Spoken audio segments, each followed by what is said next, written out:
Oke, sebelumnya Assalamualaikum warahmatullahi wabarakatuh. Perkenalkan nama saya Haikal Rumalen dengan NPM 0735221104. Nah, di sini saya membuatkan video untuk proyek mata kuliah sistem basis data. Nah, di sini judul proyek kami adalah sistem perencanaan sistem basis data layanan laundry. Nah, di sini kami dari kelompok cum laude yang terdiri dari 3 anggota, yaitu pertama ketua saya sendiri Haikal Kumalen, dan anggota yaitu Arif Sanduan dan Jafar Muhammad. Nah, di sini saya sebagai pemateri pertama. Oke, nah di sini saya akan menjelaskan pertama yaitu skenario proses bisnis. Nah, jadi skenario nya adalah, nah di sini ini adalah sebuah pemilik layanan laundry yang ia bangun sejak tahun lalu.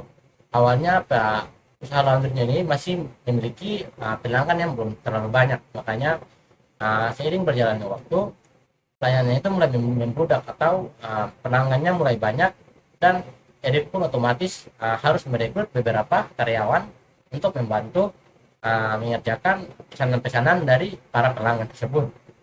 Nah, pada awalnya itu proses untuk mengambil data atau mencatat pesanan-pesanan pelanggan itu masih menggunakan buku tulis. Namun setiap ada pelanggan yang membawakan pakaian, pegawai hanya menuliskan nama dan jumlah pakaian dan tanggal serta berat dari pakaian yang dibawa pelanggan. Nah, namun seiring meningkatnya jumlah pelanggan, sistem manual seperti menulis di buku tulis itu sudah mulai sulit, dan buku catatan yang dipakai untuk menulis data pelanggan itu sering hilang atau tercecer, atau bisa juga tersiram air, jadi bisa rusak atau bisa hilang. Nah, dari situ Erik menyadari bahwa usaha laundrynya ini sudah tidak bisa lagi dikelola secara manual. Makanya ia membutuhkan sebuah sistem informasi berbasis database, yang dimana dia bisa menyimpan data dan mengelola seluruh proses layanan laundry cepat, akurat, dan rapi. Nah, Erik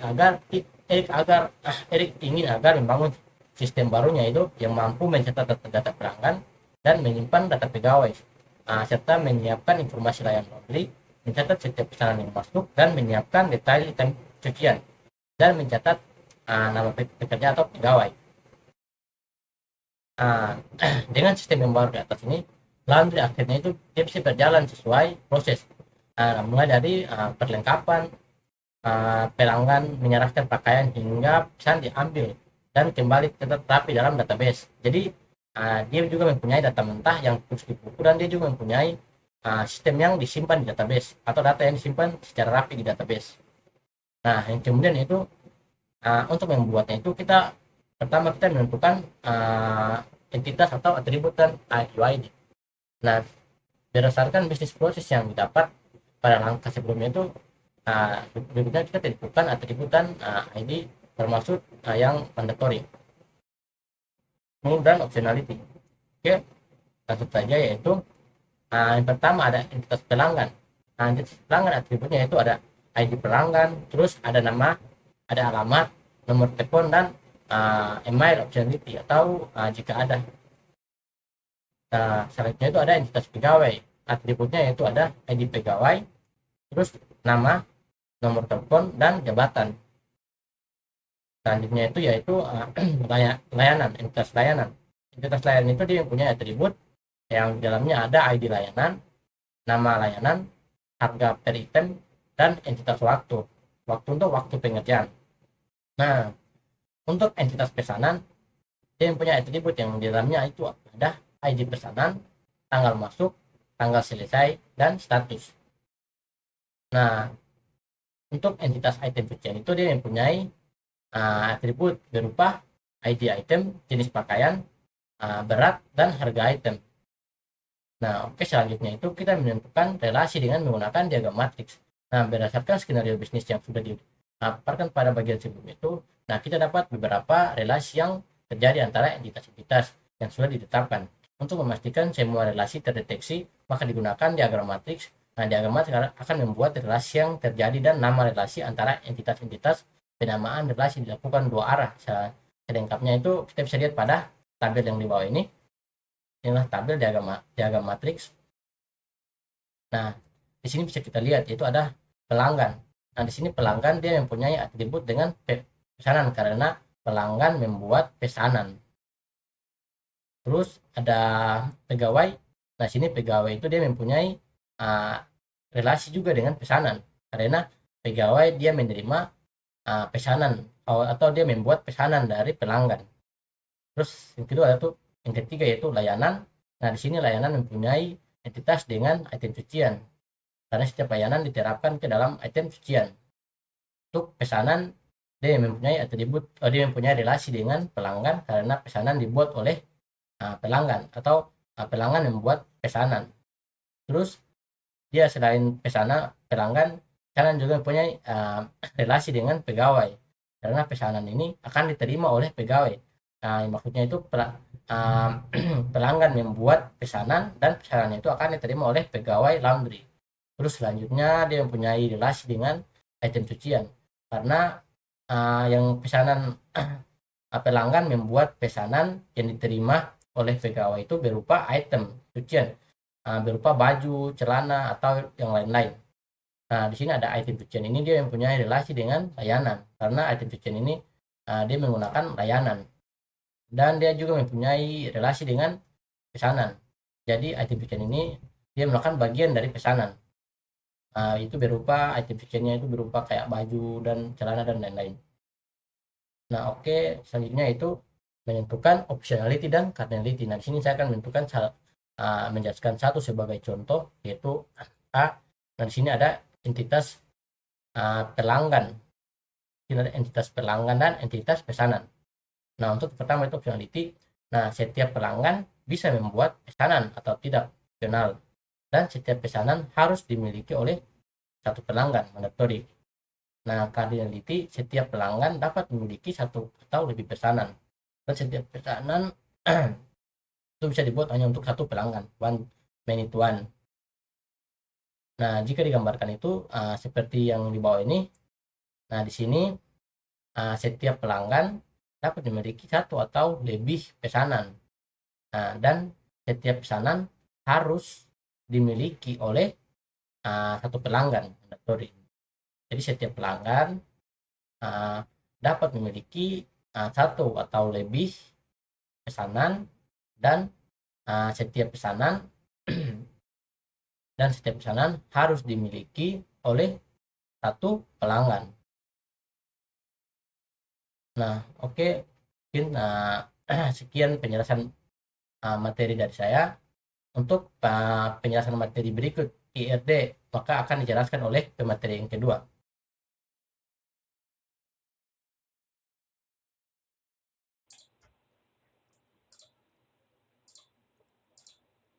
Oke, baik.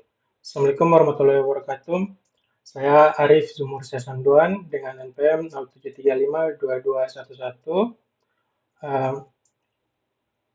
063. Kali ini saya akan melanjutkan materi yang sebelumnya. Saya di sini menjadi pemateri kedua. Saya akan menjelaskan pada bagian ARD. Jadi di sini itu pada ARD terdapat 5 tabel, yaitu pertama 5 tabel atau 5 entitas, yaitu entitas pelanggan, entitas pesanan, entitas pegawai, entitas item cucian, dan juga entitas layanan. Jadi pada ARD ini dapat dilihat relasi antara entitas pelanggan dan entitas pesanan, yaitu setiap pelanggan dapat melakukan satu atau lebih pesanan. Makanya itu di sini itu menggunakan simbol many atau cabang 3 di sini, dan di sini itu garisnya putus-putus. Dan sebaliknya setiap pesanan harus dilakukan oleh pelanggan. Makanya itu di sini itu garisnya itu tidak putus-putus. Kemudian untuk relasi antara pesanan dan juga pegawai. Di sini itu pesanan harus dilakukan oleh satu atau lebih pegawai, dan sebaliknya pegawai dapat melakukan dapat mengerjakan satu atau lebih pesanan. Selanjutnya untuk relasi antara pesanan dan item cucian. Di sini itu pesanan harus menghasilkan satu atau lebih item cucian. Kemudian sebaliknya item cucian harus dihasilkan oleh satu pesanan. Kemudian relasi antara item cucian dan juga layanan. Di sini item cucian harus menggunakan satu layanan dan sebaliknya layanan dapat atau tidak dapat digunakan oleh banyak item cucian. Oke, selanjutnya menyelesaikan masalah relasi many to many. Karena di sini pada relasi antara entitas pesanan dan juga pegawai itu many to many, maka harus menggunakan intersection table atau tabel buatan. Oke, jadi di sini itu tabel buatan yang muncul adalah tabel atau entitas pekerjaan cucian. Oke, jadi relasi yang terbentuk di sini yaitu satu pesanan harus harus menghasilkan satu atau lebih pekerjaan cucian dan sebaliknya setiap pekerjaan cucian harus berasal dari satu pesanan. Makanya itu di sini relasinya itu one to many dan many-nya ada pada sisi pekerjaan cucian. Kemudian relasi antara pekerjaan cucian dan juga pegawai. Jadi pekerjaan cucian harus dikerjakan oleh satu pegawai, sedangkan sebaliknya setiap pegawai boleh atau tidak mengerjakan satu atau lebih pekerjaan cucian. Makanya itu di sini relasinya itu one to many dengan garis putus-putus pada bagian entitas pegawai. Oke. Kemudian yang ketujuh yaitu relasi non transferable. Jadi pada di sini itu terdapat beberapa relasi non transferable, yaitu ada pada relasi antara pelanggan dan pesanan, pesanan dan pekerjaan cucian, kemudian pesanan dan item cucian. Jadi di sini itu pesanan yang telah dilakukan oleh seorang pelanggan tidak boleh diberikan ke pelanggan yang lain. Makanya dari itu ID pesanan tidak boleh berubah. Makanya itu di sini ditaruhkan ditambah non transferable. Kemudian untuk pesanan dan pekerjaan cucian. Pekerjaan cucian yang telah dihasilkan oleh pesanan tidak boleh berubah dari yang ada pada pesanan. Jadi makanya itu relasi non transferable-nya itu terdapat pada pekerjaan cucian. Kemudian relasi antara pesanan dan item cucian. Di sini tuh item cucian yang telah muncul tidak boleh berubah, artinya item cucian yang sudah ada tidak boleh menjadi milik oleh pesanan yang lain. Oke, mungkin itu saja dari saya. Lebih dan kurangnya saya mohon maaf. Assalamualaikum warahmatullahi wabarakatuh.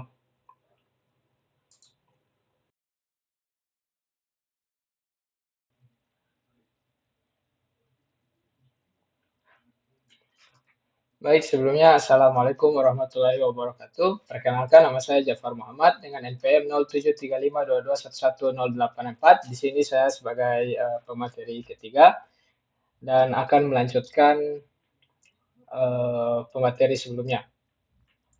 Baik, di sini saya akan menjelaskan untuk bagian mapping.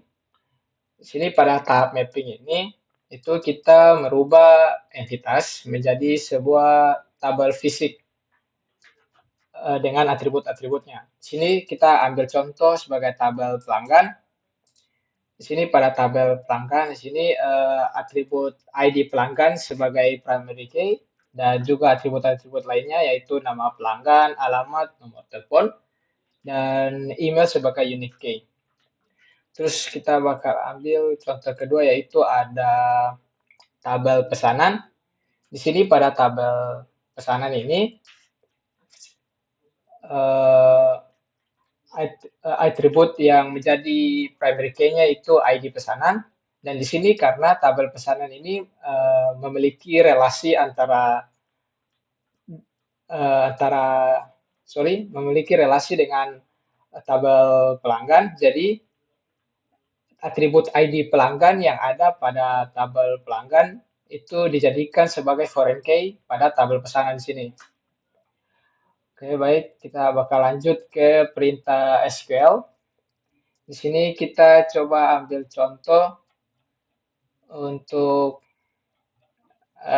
perintah SQL pada tabel pelanggan. Di sini seperti biasa untuk kodenya yaitu create tabel pelanggan beserta beserta nama-nama kolomnya.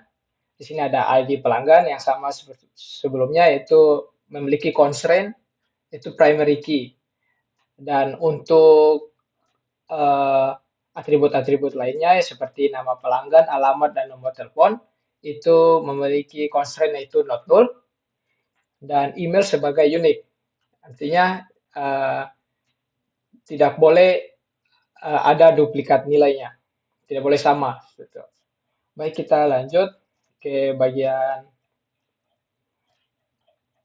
kita bakal lanjut ke perintah untuk pengisian data per tabelnya. Di sini kita bakal ambil juga contoh itu tabel pelanggan. Di sini saya memasukkan datanya itu satu per satu, yaitu menggunakan perintah insert into, terus dilanjutkan dengan nama tabelnya, terus values, dan di sini saya tidak menulis kolomnya. Jadi saya menulis berurutan isinya. Jadi contohnya kita di sini ambil C001 itu sebagai ID pelanggannya, terus Arif Jumhursa ini sebagai nama kolom nama pelanggan, dan jalan ini itu untuk sebagai alamat, 0812 itu sebagai nomor telepon, dan 0 itu untuk emailnya. Karena tadi saya tidak tidak membuat pada kolom emailnya itu not null, jadi di sini boleh null. Mungkin itu saja dari saya. Wabillahi wa taufiq wa hidayah. Wassalamualaikum warahmatullahi wabarakatuh.